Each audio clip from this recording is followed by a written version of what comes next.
பிரபலமான தொலைக்காட்சி ஒன்றில் இப்பொழுது ஒரு நிகழ்ச்சி ஒன்று நடைபெற்று வருகிறது. அந்த நிகழ்ச்சியில் பல்வேறு விதமான ஆட்சேபரமான கருத்துக்கள் அதில் சொல்லப்படுகின்றன. அதன் காரணமாக பல்வேறு விதமான பிரச்சனைகள் எழுந்திருக்கின்றன. குறிப்பாக கடந்த 2-3 தினங்களுக்கு முன்பு அந்த தொலைக்காட்சியில் தமிழகத்தினுடைய பிரபலமான நடிகர் கமலஹாசன் அவர்கள் தொகுப்பாளராக செயல்படக்கூடிய அந்த நிகழ்ச்சியில் அதில் பங்கு பெற்ற 14 பேரில் ஒரு பெண்மணி சேரி பிஹேவியர்ஸ் என்ற ஒரு வார்த்தையை பயன்படுத்தி அதில் பங்கு பெற்ற ஒரு பெண்மணியை கொச்சைப்படுத்தி இருக்கிறார். பொதுவாக இந்த நிகழ்ச்சியை பொறுத்த மட்டிலும் இது 110 நாட்கள் ஒரு இல்லத்திலே எல்லாம் ஒன்றோடு கூடியிருக்கிறார்கள் என்று தவறாக மக்கள் மத்தியிலே அது பிரச்சாரம் செய்யப்படுகிறது. உண்மையிலேயே அந்த நிகழ்ச்சி ஒரு கதை எழுதப்பட்டு 10 நாட்களோ 15 நாட்களோ ஒரு சினிமாவை போல ஒரு சிறு படத்தை போல தயாரிக்கக்கூடிய நிகழ்ச்சி தானே தவிர 110 நாட்களும் யாரும் அந்த வீட்டிலே இல்லை என்ற உண்மையை மக்கள் தெரிந்து கொள்ள வேண்டும். எனவே அது முழுக்க மக்கள் மத்தியிலே தவறாக சித்தரிக்கப்படக்கூடிய ஒரு விஷயம். இரண்டாவது, இந்திய அரசியல் சாசன விதிமுறைகளுக்கு மாறாக, சமூக நீதிக்கு எதிராக, மனிதநேயத்துக்கு எதிராக, வறுமையிலே வாடக்கூடிய மக்கள், அது யார் எந்த பிரிவினராக இருந்தாலும் சரி, அவர்களை சேரி பிஹேவியர்ஸ் என்று தனிமைப்படுத்தக்கூடிய வகையிலே, கொச்சைப்படுத்தக்கூடிய வகையிலே, இழிவுபடுத்தக்கூடிய வகையில் அந்த பிக் பாஸ் என்று அழைக்கப்படக்கூடிய அந்த நிகழ்ச்சியினுடைய கதாசிரியர்கள், வசனகர்த்தாக்கள் அந்த வார்த்தையை சொல்லிக் கொடுக்காமல் நிச்சயமாக அந்த பெண்மணி பயன்படுத்தியிருக்க முடியாது. அது தன்னிச்சையாக சொன்னார் என்பதை நிச்சயமாக ஏற்றுக்கொள்ள முடியாது. அதில் பயன்படுத்தக்கூடிய எல்லா விதமான வார்த்தைகளும் ஏற்கனவே எழுதப்பட்ட ஸ்கிரிப்ட் கதையைத்தான் திருப்பி சொல்லுகிறார்களே தவிர, எனவே அந்த பெண்மணியை மட்டும் இதில் குற்றம் சொல்வதில் பிரயோஜனம் கிடையாது. முதல்ல இதுக்கு முழு பொறுப்பேற்று விஜய் டிவி பகிரங்கமான மன்னிப்பு கேட்க வேண்டும். அதனுடைய கதாசிரியர்களும் அதே போல் இதனுடைய பாதிப்புகள் எந்த அளவுக்கு இருக்கும் என்பதை தெரிந்தும் அந்த வார்த்தையை தவிர்க்காமல் அப்படியே பயன்படுத்திய அதனுடைய தொகுப்பாளர் திரு கமலஹாசன் அவர்களும் பகிரங்கமான மன்னிப்பு கேட்க வேண்டும். இல்லை என்றால் புதிய தமிழகம் கட்சியின் சார்பாக கடுமையான போராட்டத்தை அந்த டிவி, அதனுடைய தொகுப்பாளர்கள், அதனுடைய கதாசிரியர்கள் எதிராக போராட்டத்தை துவக்க வேண்டியிருக்கும். அது நாங்கள் இப்போ அப்பீல் கொடுத்துக்கிறேன். விஜய் டிவி இதுக்கெல்லாம் ஒரு நாள் 2 நாள் தான், அவ்வளோதான். அதுக்கு மேலெல்லாம் சொல்ல முடியாது.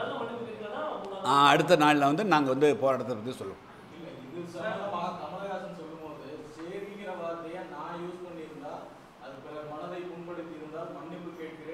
மன்னிப்பு கேட்கிறேன்னு சொல்ல, கேட்பதற்கும் தயாராக இருக்கேன்னு சொல்கிறார். சொல்லுங்கண்ணா, என்னென்னா நான் அவரை மட்டும் குற்றம் சொல்ல. முதல்ல விஜய் டிவி இது இந்த நிகழ்ச்சியை பொறுத்த மட்டிலும் இது ஒரு காப்பி பண்ணுறாங்க. ஏற்கனவே இதே போல் இங்கிலாந்தில் ஆங்கிலத்தில் வந்த ஒரு நிகழ்ச்சியில் சில்ஃபா செட்டியை ஒரு வெள்ளை பெண்மணி பிச் என்று, அதாவது பிளாக் என்று சொல்லி கொச்சைப்படுத்திய நிகழ்ச்சி தெரியும். அதுக்காக உலகம் முழுவதும் கண்டன குரல்கள் எழுந்தன. இதில் என்ன வேதனைனா, சமூக நீதி பேசக்கூடிய தமிழகத்தில் இது போன்ற ஒரு வார்த்தை எந்த அளவுக்கு பெரிய பாதிப்பை ஏற்படுத்தும் என்பதை தெரியாமலா அவர்கள் பயன்படுத்தினார்கள்? நிச்சயமாக கிடையாது.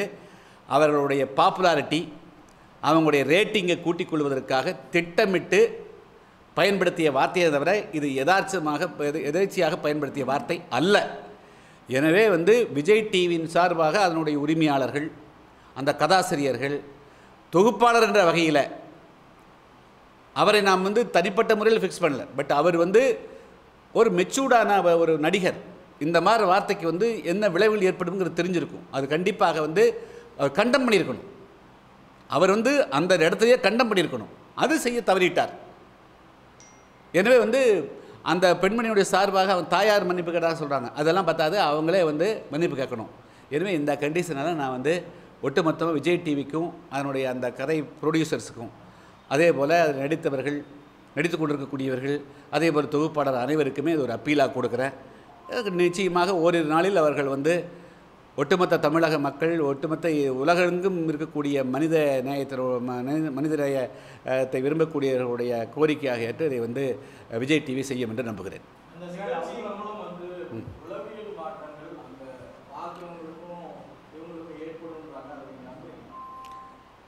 இது வந்து ஒரு கம்பக்குங்க. 14 பேர் ஒரு சினிமா படம் வந்து தயாரிக்கிற மாதிரி இது ஒரு குறும்படம் தயாரிக்கிற மாதிரி ஒரு 110 நாளைக்குன்னு சொல்லிட்டு கதை சொல்கிறாங்க. 110 நாள் அவங்க உள்ளே இருக்கிறது இல்லை. 10 நாளாக 15 நாள் நடித்து கொடுத்துட்டு போயிடுறாங்க. இன்றைக்கி போய் பார்த்தீங்கன்னா இருக்க மாட்டாங்க. இப்போ இதே வந்து மக்களை சீட்டிங்.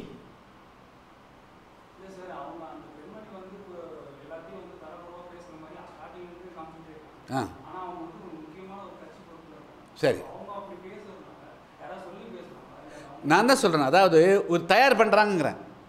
இது வந்து அவங்க ரேட்டிங் கூட்டிக்கொள்றதுக்காக அவங்க செய்யக்கூடிய அப்படின்னா வந்து இது அஃபென்ஸாக இருந்ததுன்னா அவங்க வந்து வெளியேற்றிருக்கணுமில்ல. இந்த விஜய் டிவி தெரியாதா? அது அவங்க வாழ்கிறதுக்காக இன்னொருத்தர் நிகழ்கிறது எப்படி சரியாக முடியும்? விஜய் டிவிக்கு தெரியுமே தெரியாது. தமிழ்நாட்டுக்குள்ளே செயல்படுற போது, இந்தியாவுக்குள்ளே செயல்படுற போது இது மாதிரி வந்து ஜாதி, அதாவது நிறம், மொழி, இனத்தினுடைய அடிப்படையில் ஒரு மனிதனை வேறுபடுத்தி பார்ப்பது குற்றம் என்பது தெரியாதா? ஏன் விஜய் டிவி தொடர்ந்து செய்கிறாங்க? இது வந்து மன்னிப்பு கேட்கலன்னா விஜய் டிவி அந்த நிகழ்ச்சியவே க்ளோஸ் பண்ண வேண்டிய சூழ்நிலை வரும்.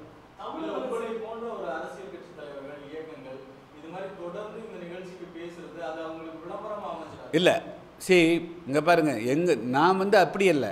அது ஒரு செயல் திட்டமிட்டு பண்ணுற போது அதை தடுக்கணுமில்ல, பேசணுமில்ல. இது விளம்பரம் அவங்க பண்ணிகிட்ருக்கிறாங்க.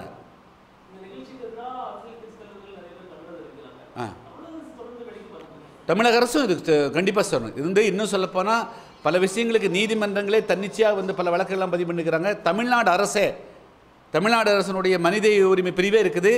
அந்த பிரிவே வந்து விஜய் டிவி மீது வழக்கு தொடுக்க வேண்டும் என்றும் தமிழ்நாடு அரசு நான் கேட்டுக்கிறேன். I will write to the human rights wing of Tamil Nadu. அதுக்கு தனி ஐஜியே இருக்கிறாங்க. அவங்களே இது வழக்கு தொடரலாம்.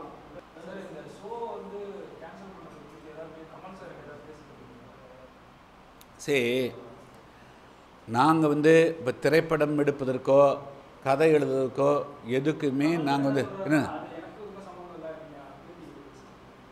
அவருக்கு காசு வாங்குறது இல்லையா? அவருக்கு இது மாதிரி புகழ் வரலையா? அவருக்கு பணம் வருவதுக்காக, அவர் புகழ் வருவதுக்காக எதை வேணாலும் பேசுவாரா? அவர் கதை எழுதுன பேசுவாரா? அது குற்றம் தானே? அது குற்றம் தானே? அது சமூகத்தில் வந்து ஒரு தனி மனுஷனை வந்து இகழக்கூடாதுன்னு தெரியாது அவருக்கு?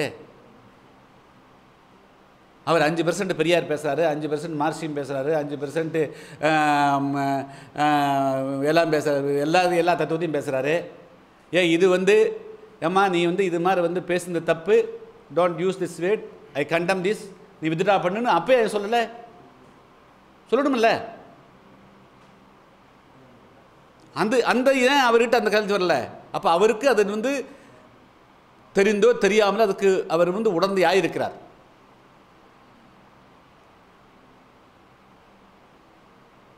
அதனால் வந்து அவர் முதல்ல அவர் வந்து வந்து கேட்க தயாருங்கிறதில்ல, அவர் இந்நேரம் கேட்டிருக்கணும். கேட்காம காலங்கள் தாழ்த்துந்தே தவறானது.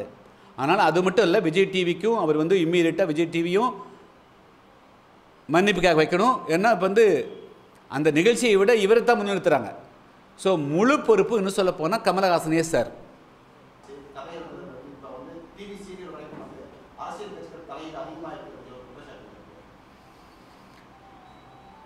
அது என்ன, அவங்களும் அரசியலோடு நேரடியாக தொடர்பு வைக்கிறாங்கல்ல. அவங்க வெறும் திரைப்படம் மட்டும் என்ன பண்ணுறாங்களா, அவங்க அரசியலுக்கு வர்றாங்கல்ல. இல்லை, அவர்கள் வந்து வெறும் திரைப்பட கதாநாயகர்களாக இருந்துட்டு ஒதுங்கி போனாங்கன்னா பரவாயில்ல. தே என்டர் இன்டு பாலிடிக்ஸ், தே என்டர் இன்டு சொசைட்டி. கர்நாடகத்தில் இருக்கிற போதோ, இந்தி படத்தில் இருக்கிற போதோ, அது வேறு நாட்டில் இருக்கிற போதோ திரைப்படத்தில் நடிச்சுட்டு போயிட்டாங்கன்னா பரவாயில்ல. ஆனால் they enter into politics. They want to become chief minister of Tamil Nadu. They want to rule the country.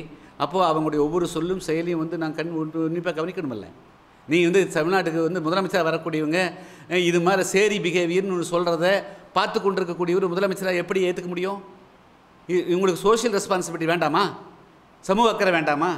அதனால் வந்து நீங்கள் தமிழ்நாட்டுக்கு கூடிய நடிகர்கள், நடிகைகள், திரைப்பட இயக்குநர்கள், பாடலாசிரியர் எல்லோருமே தமிழ்நாட்டுக்கு முதலமைச்சர் ஆகணும் கற்பனை பண்ணுறாங்க. அந்த கற்பனையாளர்களுக்கு வந்து நீங்கள் வந்து சோஷியல் ரெஸ்பான்சிபிலிட்டி இருங்கிறதுக்காக நாங்கள் எச்சரிக்கப்பட்டோம்.